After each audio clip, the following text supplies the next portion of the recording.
سکتا ہے. ہمیں قرآن کیا کہتا ہے؟ صرف ماں باپ کے بارے میں ذرا سنو. میں نے جو قرآن مجید فرقان حمید کی آیت آپ کے سامنے تلاوت کی ہے، اللہ پاک نے فرمایا محبوب جب یہ پیسے والے لوگ، مالدار لوگ آپ سے آ کے سوال کریں، یسألونک ماذا ینفقون، یہ پیسہ کہاں پہ خرچ کریں، کس جگہ کے اوپر یہ دولت خرچ کریں جس سے خدا اور مصطفیٰ راضی ہو جائیں. سنو اللہ کا قرآن کیا کہتا ہے، فرمایا یسألونک ماذا ینفقون. محبوب جب یہ آپ سے آ کے سوال کریں کہ یہ پیسہ اور دولت کہاں پہ خرچ کریں، قل ما انفقتم، میرے محبوب آپ اپنی زبان پاک سے اعلان فرما دیں خدا تمہاری اس دولت سے پیار کرے گا، خدا تمہارے اس پیسے سے محبت کرے گا، خدا تمہارے اس پیسے کو درجہ قبولیت عطا فرمائے گا. کس پیسے کو درجہ قبولیت عطا فرمائے گا؟ فرمایا ما انفقتم من خیر فللوالدین، جو پیسہ تم اپنے بوڑھے باپ اور بوڑھی ماں کے اوپر خرچ کرو گے، تمہیں گارنٹی مل رہی ہے کہ جس بندے نے اپنے ماں باپ کے اوپر پیسہ خرچ کیا، جس نے ان کی خدمت کی، جس نے ان کا احترام کیا، جس نے ان سے دعائیں لی ہیں، اس بندے کے ساتھ خدا بھی راضی ہے، خدا کے محبوب بھی راضی ہیں. یہ بات یاد رکھو. یہاں سے 7 لاکھ روپے خرچ کر کے بندہ حج پڑھنے جاتا ہے، نہ اس کے پاس مکے کے مفتیوں کا فتویٰ ہے، نہ پاکستان کے مفتیوں کا فتویٰ ہے کہ تو نے 7 لاکھ روپے خرچ کیے، تو نے کعبہ شریف کی زیارت بھی کی ہے، تو نے وہاں صفا اور مروہ کی سعی بھی کی ہے، تو مکے اور مدینے کی گلیوں میں گھوما بھی ہے. اس کے پاس سند نہیں ہے کہ تیرا حج قبول ہو گیا ہے، تیری عبادت قبول ہو گئی ہے، تیرا جھکنا قبول ہو گیا ہے. خدا کی رحمت کی امید تو ہے لیکن قبولیت کی گارنٹی کوئی نہیں دے سکتا. لیکن سنو، جنہوں نے ماں باپ کی خدمت کی ہے، ان کے ساتھ محبت کا رشتہ قائم رکھا ہے. میرے آقا کی حدیث پاک کہتی ہے، فرمایا صبح سویرے اٹھو مسکراتے چہرے کے ساتھ اپنے باپ کے سامنے جا کے کھڑے ہو جاؤ، اپنی ماں کے سامنے جا کے کھڑے ہو جاؤ، ہنستے مسکراتے چہرے کے ساتھ. ان کی خدمت تو بات کا درجہ ہے، ان کو پیسے دینا تو بات کا درجہ ہے. صرف اپنے ماں باپ کی مسکراتے چہرے کے ساتھ ان کی زیارت کر لو. حضور علیہ الصلوۃ والسلام نے فرمایا گارنٹی ہے اسے کہ میرا رب اسے مقبول حج کا ثواب عطا فرمائے گا.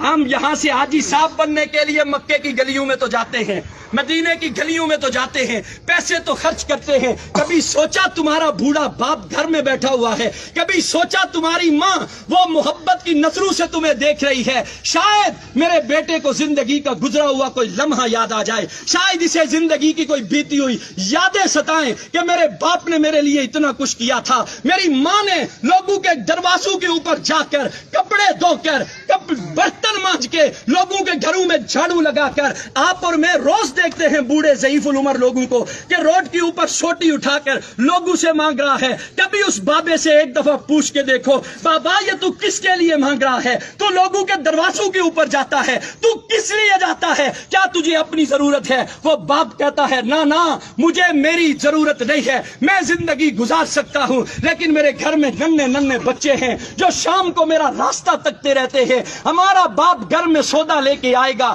ہمارے لیے اناج لے کے آئے گا، وہ سارا دن دھوپ کے اندر رہ کر محنت کر کے تمہارے لیے لا کے وہ خرید کر کے لاتا ہے. کبھی تمہارے دل کے اندر حیا پیدا نہیں ہوئی؟ آج تمہارا باپ تمہارے سامنے کھڑا ہے اور ہماری یہ نوجوان نسل اپنے باپ سے کہتی ہے او جی تساں ڈن بھائی ہوئی جی انہاں دا دماغیا کم نہ کرنا، سڑکیں چنی تے سڑے نوجوان اپنے پیو نے بارے چیا گلاں نے، پاپا تس ناراض نہ ہویا، سڑے ابے اور نے دماغیا کم نہ کرنا، محلے والے گچھیا نے سڑے اما نے دماغیا کم نہ کرنا. میں حیران ہوتا ہوں ایسی اولاد پر. یاد رکھ لو جو قرآن اور حدیث ہمیں پیغام دیتا ہے، خدا کی عزت کی قسم کھا کے کہتا ہوں خدا دولت سے پیار نہیں کرتا. جو دولت ماں باپ پہ خرچ نہ کرو، وہ تمہارے سجدے، تمہاری عبادات، تمہاری ریاضات، تمہارا قرآن کی تلاوت کرنا، اگر تمہارے بوڑھے ماں باپ تم سے ناراض ہیں تو یہ بات دل سے نکال دو. خدا تمہارے سجدوں کو قبول کرے گا، خدا تمہاری عبادت کو قبول کرے گا. ماں کا تو کیا کہنا میرے بھائی،